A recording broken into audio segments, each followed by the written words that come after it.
Formula 1 is a much more physically demanding sport than a lot of muppets on the internet will have you think. It's more than just getting into a car and driving around for a bit. These drivers get their asses kicked by the laws of physics.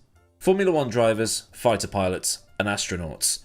Probably the three occupations where you're getting stretched and compressed by G-forces on the regular. Today's Formula 1 cars are capable of taking Cops, Blanchimont, Eau Rouge and Radeon and the 130R completely flat out.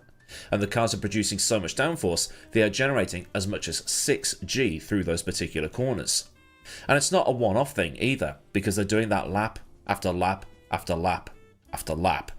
It's why their necks are the size of oil barrels. And in the case of 130R, they're going through there and less than 5 seconds later hammering on the brakes for the chicane. That's several G in the other direction. These drivers don't have good physics for fun, they do it because they have to.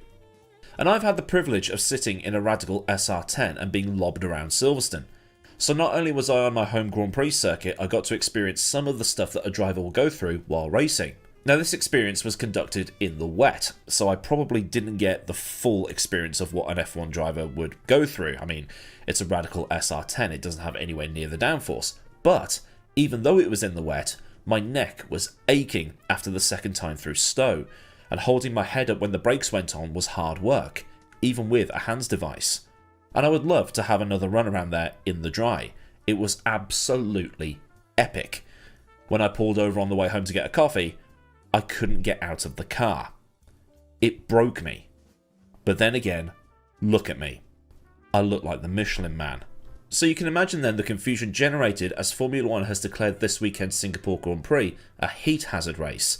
And it's got a lot of people talking, because why has this been declared a heat hazard race when they race in another country that's supposedly hotter? Cast your minds back to the Qatar Grand Prix of 2023. A number of drivers had to get medical attention for dehydration and/or heat exhaustion after the race was run in high temperatures. Esteban Ocon, driving for Alpine at the time, had thrown up inside his helmet, while Williams driver Logan Sargent retired the car because he couldn't cope with the conditions. A very rare thing to have happen to a driver with how fit they are these days. This isn't like the 80s where Stefano Modena retired his Brabham in the 1987 Australian Grand Prix, all because he didn't have the physical capacity to drive an F1 car yet. But it wasn't just Ocon and Sargent. Albon and Stroll also had to go and see a doctor, while several drivers were seen lying down in garages and downing as much water they could get their hands on because they were absolutely battered by the conditions. The FIA for this particular race, Qatar that is, not Singapore, had introduced maximum stint lengths of 18 laps because of how the tyres were being destroyed in the heat and humidity. And this was taking its toll on the drivers more because they were pushing harder, knowing that there was now no need to manage the tyres. So are these guys just wusses then? Well, not really, because even Verstappen said that it was too extreme, and when he saw the temperatures for that race, he was not looking forward to it. He told the BBC that it had nothing to do with training, being hard or soft or a wuss or anything of the sort. It's that they'd been walking around all day like they were in an oven, and then at night, the humidity ramped up. Russell wanted to park the car and get out as early as lap 12, because he was feeling like he was about to black out. Leclerc was struggling with his vision and found his reflexes suffering. So what is it actually like then in one of these Formula 1 cars? Is it really as bad as people are making it out? It can't be that bad, can it? Apparently, it can. Formula 1 drivers are kitted up in 3 layers of clothing. They have their socks and underpants, the Nomex bodysuit over the top of that, and then the actual overalls that you're used to seeing them in. Then they have their balaclavas and their gloves and their helmets to complete the look. Although I don't think we'll be seeing Get Ready With Me videos featuring Oscar Piastri anytime soon. In Northern European countries, we don't tend to stick an extra layer on until the temperatures reach freezing. It's only until it gets to about, -5 or so, that I'd consider getting out my big coat. And if there's one thing we love doing in this particular country, it's complaining about the weather. Especially when we have our heat waves, which people like to say aren't actually heat waves. I live in Texas, I live in Florida, I live in Perth, I live in a place that's hot most of the time. Britain is a cold, rainy island. This is the difference that people don't take into account. The summer is the time of year that people from hot places realise that not everywhere is as hot as where they live. The temperature isn't supposed to go much higher than 23 degrees Celsius in Britain. 26 is, by definition, a heat wave, at least if it goes on for longer than a few days. It's actually perfectly manageable, no matter what the Daily Mail tries to tell you. We just simply open a window. Above 35 degrees, however, that's when we tend to start shutting down. The summer of 2022 was a solid no out of 10. Even the wind was hot. But there were a lot of Instagram reels of people who had come over in a British heatwave and gone, yeah, this hit's totally different, they're not making this up. Formula 1 cockpits are not the sort of place you want to be sitting still in for any extended period of time. The temperatures can reach 45 degrees on a good day. That particular race in Qatar, they were hitting nearly 60 degrees. So you might be thinking, hang on, you're trying to tell me these things don't have aircon? They don't. And two reasons immediately spring to mind for why they don't have aircon. The first is that they would only properly need it at maybe 3 races of the year, and second, these cars already weigh close to a ton fully fueled at the start of the race anyway, so it's extra unnecessary weight. And Formula 1 teams aren't going to add something they're not going to use all the time. However, Indy cars do have an air circulation system. It's not aircon per se, but it filters cool air through a tube and into the back of the driver's helmet to help them stay cool. Indy cars have got more of a closed cockpit thing going on because of the aero screen that they're using. And IndyCar has had its run-ins with physics-related problems before. In the 2001 kart season, the series was supposed to race at the Texas Motor Speedway for a 248-lap race around a 1.4-mile oval. Kart cars at that time were incredibly fast and had way more horsepower than their Indy Racing League cousins, so they were producing more G-forces in the corners. With the track being a 1.4-mile oval with 24 degrees of banking, the G-forces were accumulating over the laps, with drivers having virtually no recovery time in between.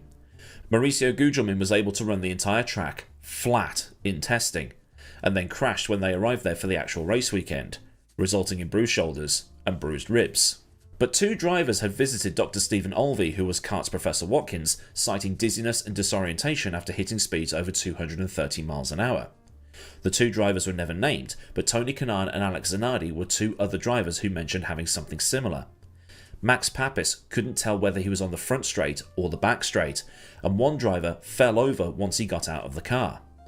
21 of the 25 drivers reported some sort of combination of dizziness, vertigo, and other symptoms, with some drivers saying they were losing their peripheral vision, and the cars were topping out at 5.5G in the corners. Now, that's normal going through somewhere like Copse Corner at Silverstone, but you're not doing that twice per lap on a lap that lasts less than 25 seconds. Needless to say, they cancelled that race and it was one of the final nails in kart's coffin, but Formula 1 isn't immune to this kind of thing either. Because Formula 1 had its moment, also in Texas funnily enough, back in the 1980s. The Dallas Grand Prix was one of Formula 1's ways of trying to capture more of the American market, with races being held on the streets of Detroit and Dallas, and the Dallas race being a way of promoting the city, with the TV series Dallas probably doing something to help with that. But the race was plagued with problems right from the start. Firstly, the track wasn't up to standard, even for the mid-1980s, because there were pavement failures and there was mismanagement right from the start. The course was laid out around Fair Park in the middle of the city, and it was a tight and twisty affair that was bumpy and would be a challenge. The main issue was, the race was held in July. They had to shift the race forward a few hours because of the heat. Warm-up was at 7:45 for an 11 AM start, but even then, it was an absolute shower. A Can-Am race had destroyed the track, with repairs going on until half an hour before the start of the Grand Prix, and it was something that Prost and Lauda wanted to boycott over. But the race still went ahead. Keke Rosberg won in temperatures of 38 degrees Celsius. That's 100 degrees in old money. That race is famous for Nigel Mansell's Lotus breaking down just yards before the finish line and him trying to push the car over said finish line. When he finally did, he passed out. Before I get jumped on, it turns out that Mansell did not make it to the finish line and was classified 3 laps down in 6th place, getting 1 single point for the trouble. The internet? Lying? Never. Either way, it was a pretty hectic race, with attrition playing a massive part. And I'll put the results on your screen so you can see what happened, with Keke Rosberg winning his only Grand Prix of the season on this occasion, and it also being only one of 2 Grand Prix where McLaren didn't score. Most drivers who retired are listed as having spun off, but there were several drivers who did their best to try and take the edge off during this race, simply because it was so bloody hot. Rosberg wore a water-cooled skull cap that was popular in NASCAR, with Piercarlo Ginzani, who took 5th place in the Grand Prix, getting buckets of water thrown over him when he came in for pit stops. Herb Rothengatter, meanwhile, ran for a spectator area after he retired to pour water all over his chap, because it had become a freshly fried chipolata. Oh, and as a bit of extra pub trivia for you, this is the race where Senna claimed that he only crashed because somebody had moved the wall. It turns out the wall had in fact moved half an inch closer between qualifying and the race. So the next time somebody says just move the 3 American races to be with Canada so they're all together, remind them of the Dallas Grand Prix. This is exactly why the races in Vegas, Austin and Miami are not in May or June, but the title for hottest Formula 1 Grand Prix on record goes to the Bahrain Grand Prix of 2005. And back in those days, the race was held during the daytime rather than at night like it is now, and the race was run in temperatures of 108 degrees Fahrenheit, which is 42.6 in proper units.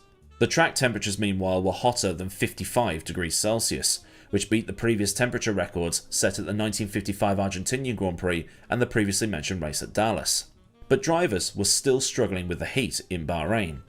8 retirements are listed, with the heat being a contributing factor, and Mark Webber was seen having water poured into his helmet during his pit stop. But the amount of people beginning to show the signs of heat exhaustion were lower than what was seen in Qatar 18 years later. Why? Because Bahrain is dry heat, which is why Brits in Spain can function quite nicely in the sea breeze on the Costa del Sol, or while engaging in local customs by eating their authentic full English breakfasts in Lanzarote. Martin Brundle did his grid walk that day in 2005 in jeans.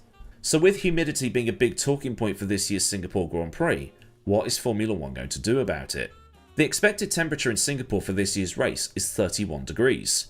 A lovely summer's day anywhere else, but Singapore has crippling humidity, and in turn that can push the cockpit temperatures up to around 60 degrees Celsius. I don't care how hard you think you are, but that's a health risk if you don't regulate those temperatures. So the FIA has been allowing teams to use cool vests in the cars. They're allowed to run these cool vests under the rules, but one word is omitted from that rule. That word being mandatory.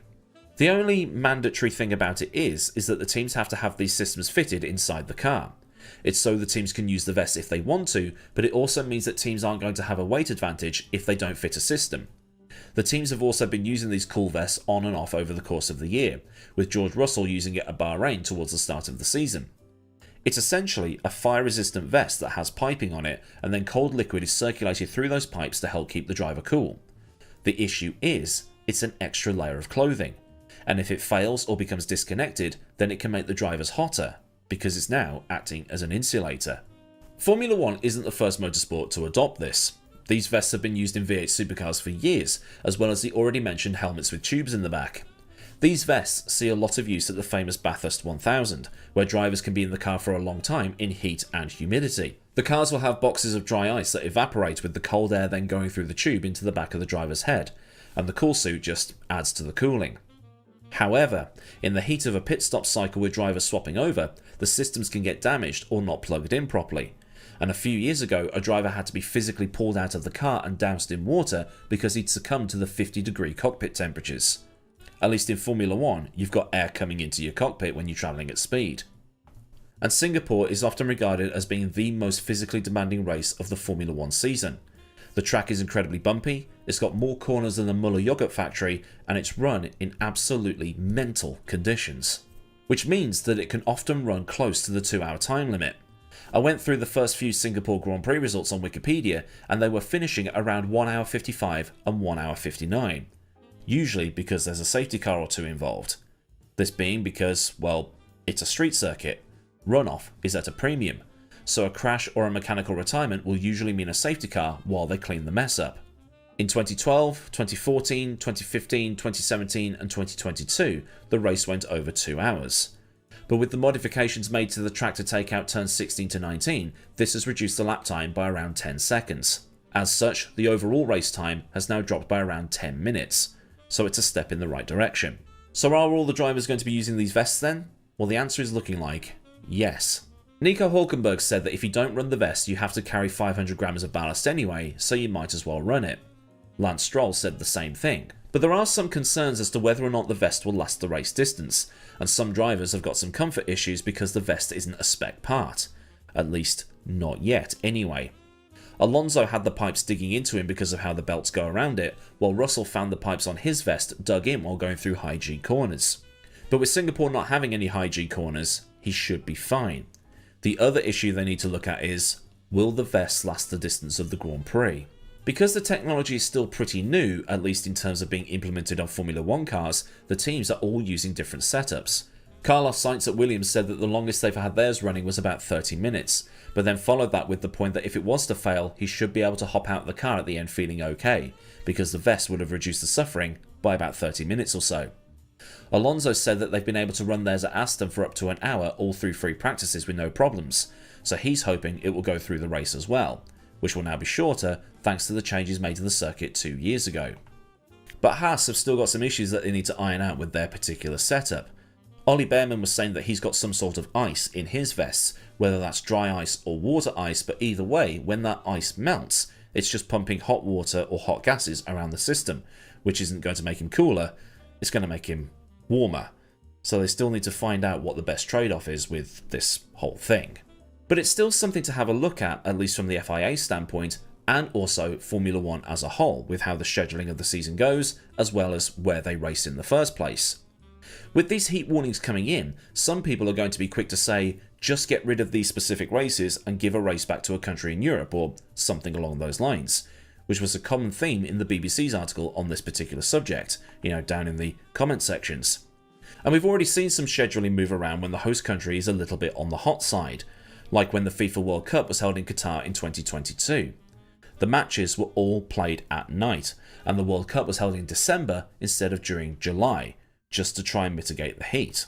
But Formula 1 has already had these kind of killer humidity races before. Dallas, Malaysia, India and Singapore, as we've already mentioned, with Singapore being hot and sticky all year round. So is it something that can be fixed without having to take it off the calendar? That's the big question. Does it also suggest that maybe the calendar is a tad too long, and there should be longer breaks between races to allow drivers and crews to go to these countries and get properly acclimatised? Such as in the old days, where drivers would go to Rio de Janeiro, stay there for a bit, and then head down to Sao Paulo for the Brazilian Grand Prix. That way they can properly shift any jet lag, get used to the climate, and then race in a tiny bit more comfort. And it will be interesting to see if any of these vests do fail during the Singapore Grand Prix this year.